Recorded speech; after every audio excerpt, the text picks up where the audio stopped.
கட்டாச்சு,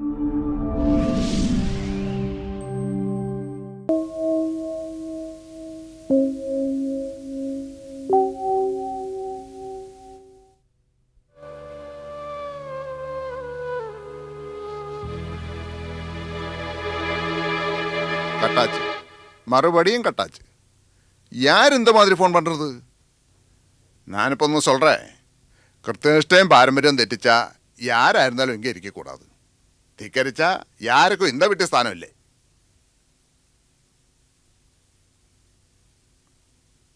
എല്ലാം ക്ഷമിക്കറ അപ്പാവാക്കുമെന്ന് யாரும் നിനക്ക് വേണ്ട.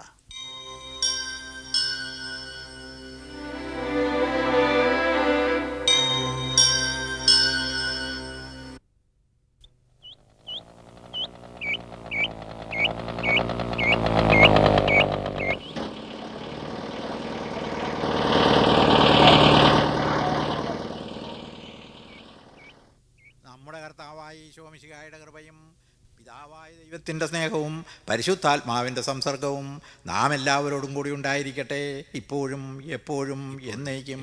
ആമേൻ. ആമേൻ.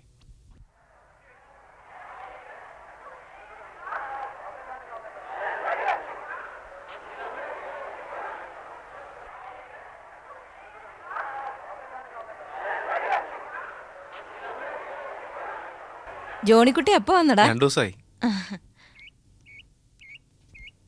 ജോണിക്കുട്ടി ഒന്ന് പിടിച്ചേ. അതെ, ആ തൊമ്മിച്ചൻ വന്നിട്ടില്ല. 5 നീ ഒന്ന് അഡ്ജസ്റ്റ് ചെയ്യേ. എന്നെ അഡ്ജസ്റ്റ് ചെയ്യാൻ? എടാ, ഇന്നത്തെ ക്ലാസ് ഒക്കെ എടുക്കാൻ. അയ്യോ വേദപാഠം ക്ലാസ്സോ? പിന്നല്ലാതെ. ഞാൻ ഹെഡ് മാഷായ പിന്നെ ഒരു പ്രാവശ്യം പോലും ഫ്രീ പീരീഡ് വന്നിട്ടില്ല. അല്ലേലും വേദപാഠത്തിന് അതിരൂപതയിൽ 1.5 റാങ്ക് വാങ്ങിച്ചല്ലേ നീ. അത് പിന്നെ അപ്പച്ചൻ അല്ലെ വീട്ടിൽ കയറ്റുമല്ലോ പറഞ്ഞു. നീ ഒന്നും പറയണ്ട, മര്യാദയ്ക്ക് ഞാൻ പറഞ്ഞ അനുസരിച്ചാ മതിച്ചല്ലേ.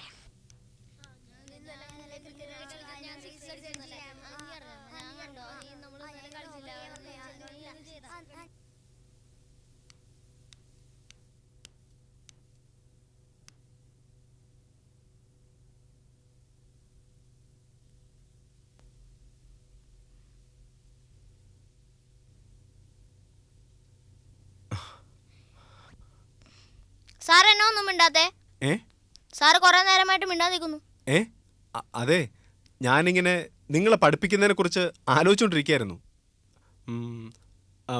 ഇത് വേദപാഠമാണല്ലോ അല്ലേ? എന്താണ് വേദപാഠം? കുട്ടി പറഞ്ഞേ, എന്നതാ? ദൈവത്തെ പറ്റി പഠിക്കുന്നത്. അതെ, ദൈവത്തെ പറ്റി പഠിക്കുന്നത്. എന്താണ് ദൈവം? ഇരുന്ന് ഉറക്കം തൂങ്ങാതെ ഒന്ന് ആലോചിച്ചേ. ആരാ ദൈവം? പറഞ്ഞേ, ആരാ ദൈവം? ഈശോ. ഈശോയോ? ഏത് ഈശോ? യേശുക്രിസ്തു. എന്നിട്ട് അദ്ദേഹം എവിടെ? ഈ ദൈവം എന്ന് പറഞ്ഞ ആളെവിടെ? ആർക്കെങ്കിലും അറിയാമോ? പള്ളിയിൽ. ആണോ? ഞാനിതുവരെ കണ്ടിട്ടില്ലല്ലോ. നമുക്ക് പള്ളി വരെ ഒന്ന് പോയി നോക്കാം. കുട്ടി കാണിച്ചു തരാമോ? അതിന് ദൈവത്തെ നമുക്ക് കാണാൻ പറ്റത്തില്ലല്ലോ. കാണാൻ പറ്റത്തില്ലെങ്കിൽ പിന്നെ എങ്ങനെ ദൈവം ഉണ്ടെന്ന് പറയുന്നേ? അതിപ്പോ ദൈവം നമ്മുടെ പ്രാർത്ഥന കേൾക്കുന്നുണ്ട്. ആണോ? ദൈവം നമ്മുടെ പ്രാർത്ഥന കേൾക്കുവോ? കേൾക്കും. ശരി, എന്നാ ഞാൻ ദേ പ്രാർത്ഥിക്കുന്നു. ദൈവമേ, ഈ കെട്ടിടം ഇപ്പൊ ഇടിഞ്ഞു വീഴണേ. വീണില്ലല്ലോ. എന്തേ താൻ പറഞ്ഞ പ്രാർത്ഥന കേൾക്കൂന്ന് പറഞ്ഞ ദൈവം? ഇനി പറ, എവിടെയാ ദൈവം? ഇനിയിപ്പോ ദൈവം ഉണ്ടോ?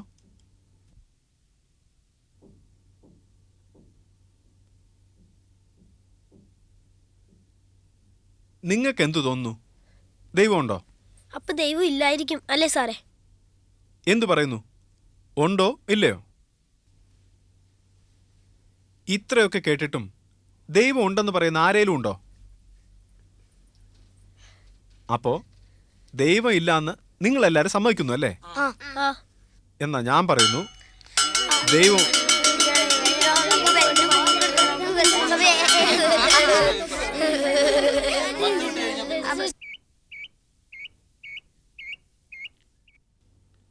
കൊച്ചുങ്ങൾക്ക് ദൈവഭയം ഉണ്ടാകാൻ ആ വേദപാഠത്തിന് വിടുന്നത്. നീ പഠിപ്പിച്ചതോ ദൈവം ഇല്ലാന്ന്? എൻ്റെ പൊന്നപ്പച്ച, ഞാൻ അതല്ല ഉദ്ദേശിച്ചത്.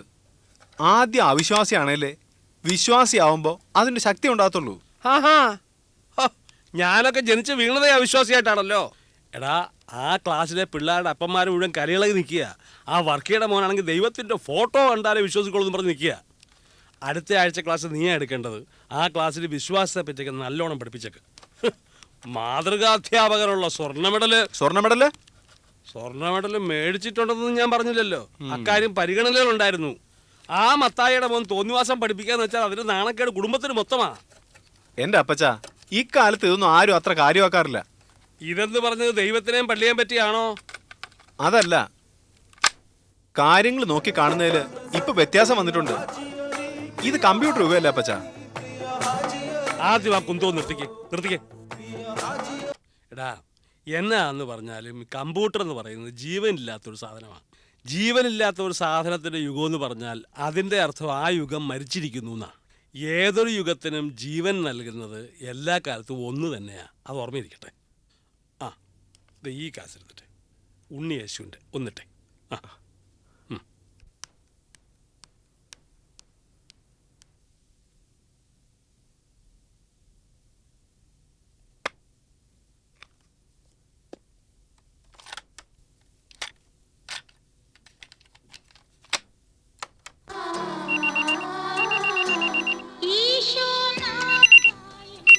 ഹലോ.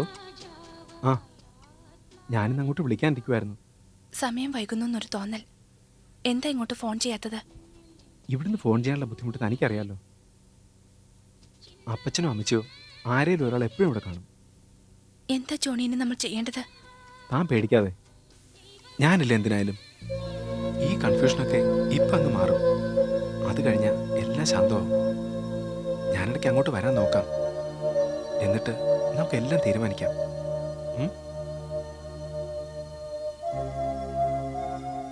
നമ്മുടെ തീരുമാനം നമുക്കറിയാം.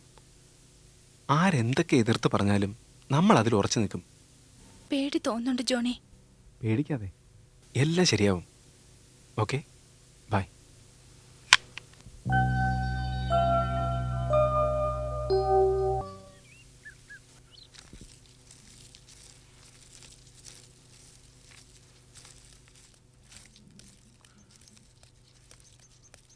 സിസിലി സിസ്റ്റർ കവല ഒന്ന് ബസ് ഇറങ്ങിയിട്ടുണ്ട്. നേരെ ഇങ്ങോട്ടാണ് തോന്നുന്നത്. ഒന്ന് ഒരുങ്ങിയിരുന്നു. എന്റെ മാതാവേ,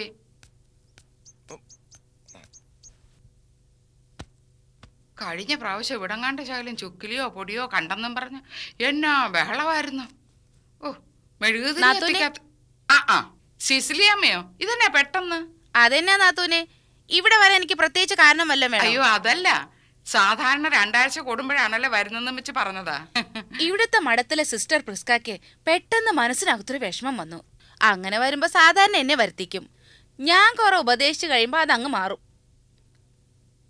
ആങ്ങളെന്തിയേ? ആ പെൻഷന്റെ ഏതാണ്ട് കാര്യത്തിന് പുറത്തോട്ടം കണ്ട് പോയേക്കുവാ. ആങ്ങൾക്ക് ഇപ്പൊ എന്നാ കിട്ടും പെൻഷൻ? ഓ, അതിപ്പോ അങ്ങനെ പറയാനും മാത്രമൊന്നും ഇല്ല. എന്നാലും ഒരു 4000 രൂപയൊക്കെ കിട്ടുവോ? ഒരു 3000 രൂപ കിട്ടും. അതുകൊണ്ടൊക്കെ ചെലവ് കഴിയോ? ആ, കഴിച്ചു കൂട്ടുന്നു. സിസിലിയമ്മ ഉടനെ പോകുന്നില്ലല്ലോ. പിന്നെ അടുത്ത ആഴ്ചയാ ഉടുപ്പിടിയില്. എനിക്ക് ആത്മീയൊരുക്കത്തിന്റെ ഡ്യൂട്ടി. ആ പിള്ളേർക്ക് ഇപ്പൊ എന്നെ കാണാതിരിക്കാൻ പറ്റുകയില്ലെന്നേ. ആ 3ന്റെ ഫാസ്റ്റ് ഞാനങ്ങ് പോവും. ആ, പറയാൻ വിട്ടുപോയി. ജോണിക്കുട്ടി വന്നിട്ടുണ്ട്. എന്നിട്ട് എന്തിയേ? ആ പുറത്തോട്ടം കണ്ട് പോയേക്കുവാ. ഇന്നലെ സ്വപ്നത്തിലൊരു മാലാഖ എന്നോട് പറഞ്ഞതാ ജോണിക്കുട്ടിയെ ഞാൻ ഉടനെ കാണുമെന്ന്. അവനെ കാണാതെ പോയാ വലിയ വിഷമാവും. ആ, ഇനിയിപ്പോ അവനെ കണ്ടിട്ട് പോകാല്ലേ. എറണാകുളത്ത് അവനൊരു ജോലി ശരിയായിട്ടുണ്ട്. ആന്നോ? എന്നാ ശമ്പളം കിട്ടും? ആ, ഞാൻ ചോദിച്ചില്ല. അല്ലേലും ഞാൻ എന്നാ പ്രാർത്ഥിച്ചാലും ദൈവം കേൾക്കും. പണ്ട് മുതലേ അതങ്ങനാ. അല്ല, നാത്തൂന്റെ മുഖത്ത് എന്നാ ഒരു സന്തോഷമില്ലായ്മ? എന്തു സന്തോഷമില്ലായ്മ? എന്റെ മുഖം പണ്ടേ ഇങ്ങനല്ലേ. എന്നാലും ഒരു വൈക്ലഭ്യം. നിങ്ങൾ തമ്മിൽ അഭിപ്രായ വ്യത്യാസമൊന്നുമില്ലല്ലോ അല്ലേ? ഈശോ, ഞങ്ങള് തമ്മിൽ എന്നാ അഭിപ്രായ വ്യത്യാസം സിസിലിയമ്മേ? ഇനി ജോണിക്കുട്ടി എന്നതേലും അവന് വലിയ കൂടിയൊന്നുമില്ലല്ലോ അല്ലേ? ഇപ്പോഴത്തെ പിള്ളേരല്ലേ. ഏയ്, സിസിലിയമ്മയ്ക്ക് വെറുതെ തോന്നുന്നതാ. അല്ല, ചായ കാണോ നാത്തൂനെ? ആ, പിന്നെ സിസിലിയമ്മ ഇരിക്കും, ഞാൻ ഇപ്പൊ കൊണ്ടുവരാം. ആ, കഴിഞ്ഞ ആഴ്ച വന്നപ്പം കുറെ കുഴലപ്പരിപ്പുണ്ടായിരുന്നല്ലോ, അതും കൂടെ എടുത്തോ.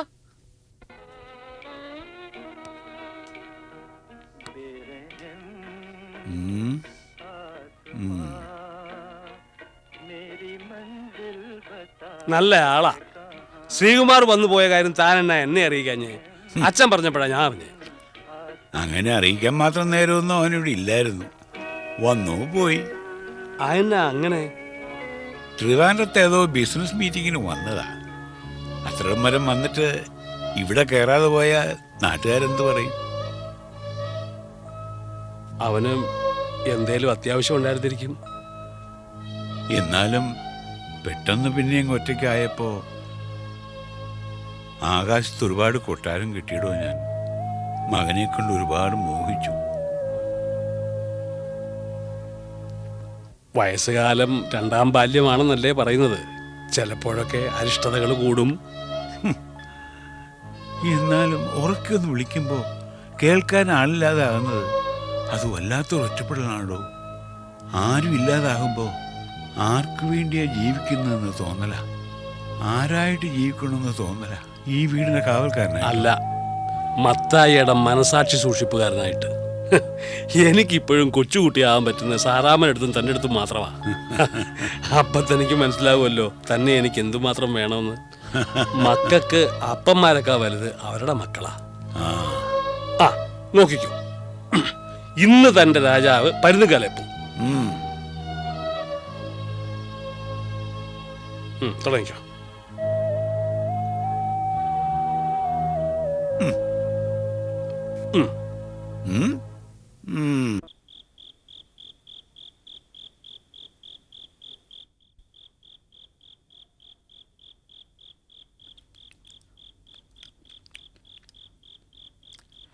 ഇവന്റെ പഠിത്തത്തിന് ഒത്തിരി കാശ് വേണ്ടിയെന്ന് കാണല്ലോ അല്ലേ? പിന്നെ എങ്ങനെ ആങ്ങളെ പിന്നെ അതങ്ങ് നടന്നു പോയേ? എല്ലാം ദൈവം നടത്തുന്നു. കടമൊക്കെ ഇങ്ങനൊരു വഴിക്ക് കിടക്കുന്നു. വീടിന്റെ ആധാരം ഇപ്പോഴും ബാങ്കിലാ. അല്ല അതെങ്ങനാ? നമ്മുടെ രണ്ടുപേരുടെയും പേരിൽ എഴുതി വെക്കാതല്ലേ അപ്പനങ്ങ് പോയത്? ബാങ്കുകാരത് സമ്മതിക്കുവോ? അല്ല അറിയാൻ മേലായിട്ട് ചോദിക്കുക കേട്ടോ. ആണായിട്ട് ഞാൻ മാത്രമല്ലേ ഉണ്ടായിരുന്നുള്ളൂ. അതെ, എന്നാലും ക്രിസ്ത്യാനികൾക്ക് ഇപ്പൊ വേറെ ഏതാണ്ടൊക്കെ രീതികളില്ലേ? പെമ്മക്കൊക്കെ തുല്യാവകാശെന്നോ അങ്ങനെ ഏതാണ്ടൊക്കെ. അതെ, പക്ഷേ പെങ്ങള് മഠത്തിലല്ലേ, അത് ബാങ്കുകാർക്കും അറിയാമല്ലോ. അല്ല കൊച്ചമ്മേ, അല്ലെങ്കിലും കൊച്ചമ്മയ്ക്ക് എന്തിനാ വീടും പറമ്പും? ശരിക്കു പറഞ്ഞ കൊച്ചമ്മയ്ക്കൊക്കെ എന്നാ സുഖമാ. 4 നേരം ഉഗ്രം ചാപ്പാട്. എന്നാ ജോലിന്ന് പറയാൻ പ്രത്യേകിച്ചൊന്നും ഇല്ലതാണ്. നീ എന്നതായി പറയുന്നത്? ഉടുപ്പിടിയില് ആദ്യ കുർബാന അങ്ങനെ എത്ര പേരെയാ ഒരുക്കേണ്ടത്?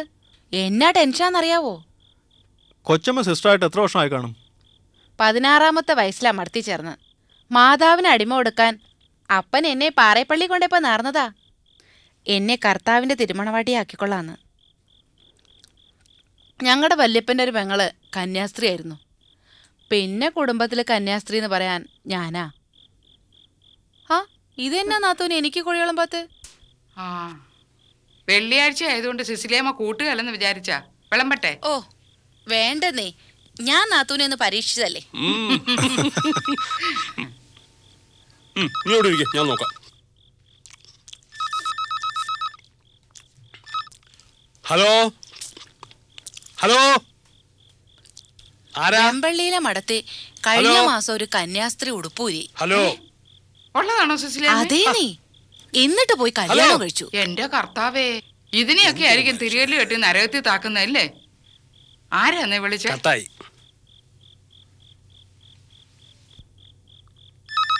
ഓ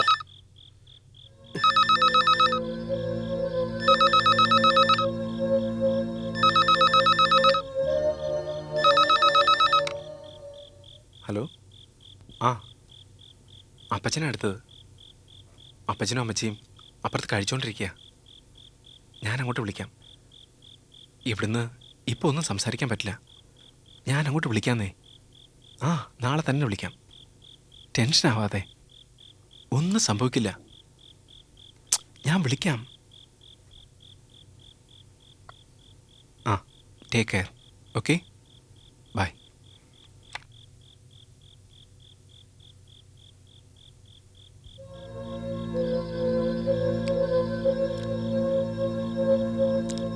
ആരായിരുന്നു? എൻ്റെ ഒരു ഫ്രണ്ടാ. STD ബെല്ലാണല്ലോ. ആ എറണാകുളത്തുനിന്നാ.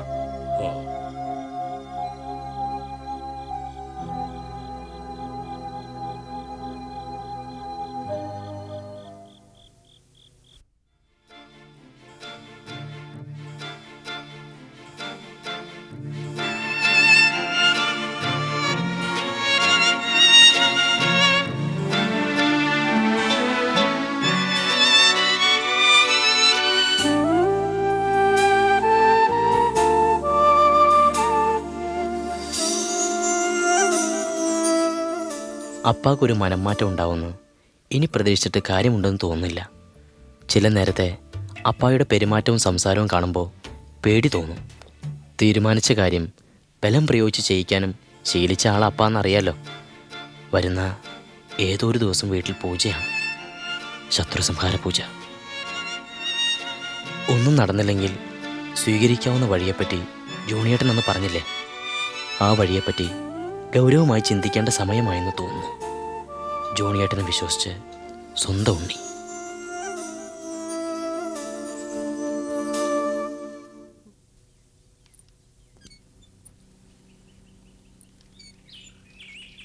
ഈ പ്രായത്തിൽ കുറേയൊക്കെ സ്വപ്നലോകങ്ങൾ നമുക്കുണ്ടാവും. വായിച്ചു മറന്നതും കണ്ടു മറന്നതുമായ ഒരുപാട് ഹീറോയിക് കഥാപാത്രങ്ങളുമായി നമ്മൾ ഐഡന്റിഫൈ ചെയ്യും. അപ്പോൾ അവരുടെ ധൈര്യവും തൻ്റെയും ഒക്കെ നമുക്ക് തോന്നുകയും ചെയ്യും. പക്ഷേ ജീവിതത്തിൽ വലിയ വലിയ പ്രോബ്ലംസ് ഉണ്ടാവുമ്പോൾ, റിയാലിറ്റിയെ ഫേസ് ചെയ്യാൻ തുടങ്ങുമ്പോൾ ഈ കഥാപാത്രങ്ങളൊക്കെ നമ്മളെ പെട്ടെന്ന് അനാഥരാക്കും. പെട്ടെന്ന് ചിലപ്പോ നമ്മൾ ഭീരുക്കളാവും. നോക്കെന്തു ഒരുമിച്ചാവണമെന്ന് തീരുമാനിച്ചപ്പോൾ ആരെന്തു പറഞ്ഞാലും അത് അങ്ങനെ തന്നെയാവും എന്ന് നിശ്ചയിക്കാനുള്ള മിനിമം ധൈര്യം എനിക്കുണ്ട്. ഇനി തനിക്ക് അങ്ങനെയാണോന്ന് എനിക്കറിയില്ല. ഇഷ്ടമാണെന്ന് ഞാൻ ഒരിക്കലും തമാശയ്ക്ക് പറയില്ല. അത് ജോണിക്കറിയാലോ. എനിക്കുണ്ടാകാൻ പോകുന്ന നഷ്ടങ്ങൾ എന്തൊക്കെയാണെന്ന് എനിക്കറിയാം. പക്ഷെ ജോണിക്ക് ഇപ്പോഴും പ്രതീക്ഷയാണ് അപ്പച്ചനും അമ്മച്ചി എതിർക്കില്ലെന്ന്. പ്രതീക്ഷിക്കുന്നതിൽ എന്തു തെറ്റ്? ശുഭാപ്തി വിശ്വാസം നല്ലതല്ലേ? ആയിരിക്കാം. പക്ഷേ ഒന്നും നഷ്ടപ്പെടാതെ നേടാനാവില്ലെന്നൊരവസ്ഥയിൽ പിന്മാറാൻ ചിലപ്പോൾ തോന്നാം. മധുരത്തിന്റെ അതേ അളവിൽ തന്നെ കയ്പുണ്ട് സ്നേഹത്തിന്. ഒരു തീരുമാനം എടുക്കാറാവുമ്പോഴാണ് ആ കയ്പ് കൂടുതലാവുന്നത്.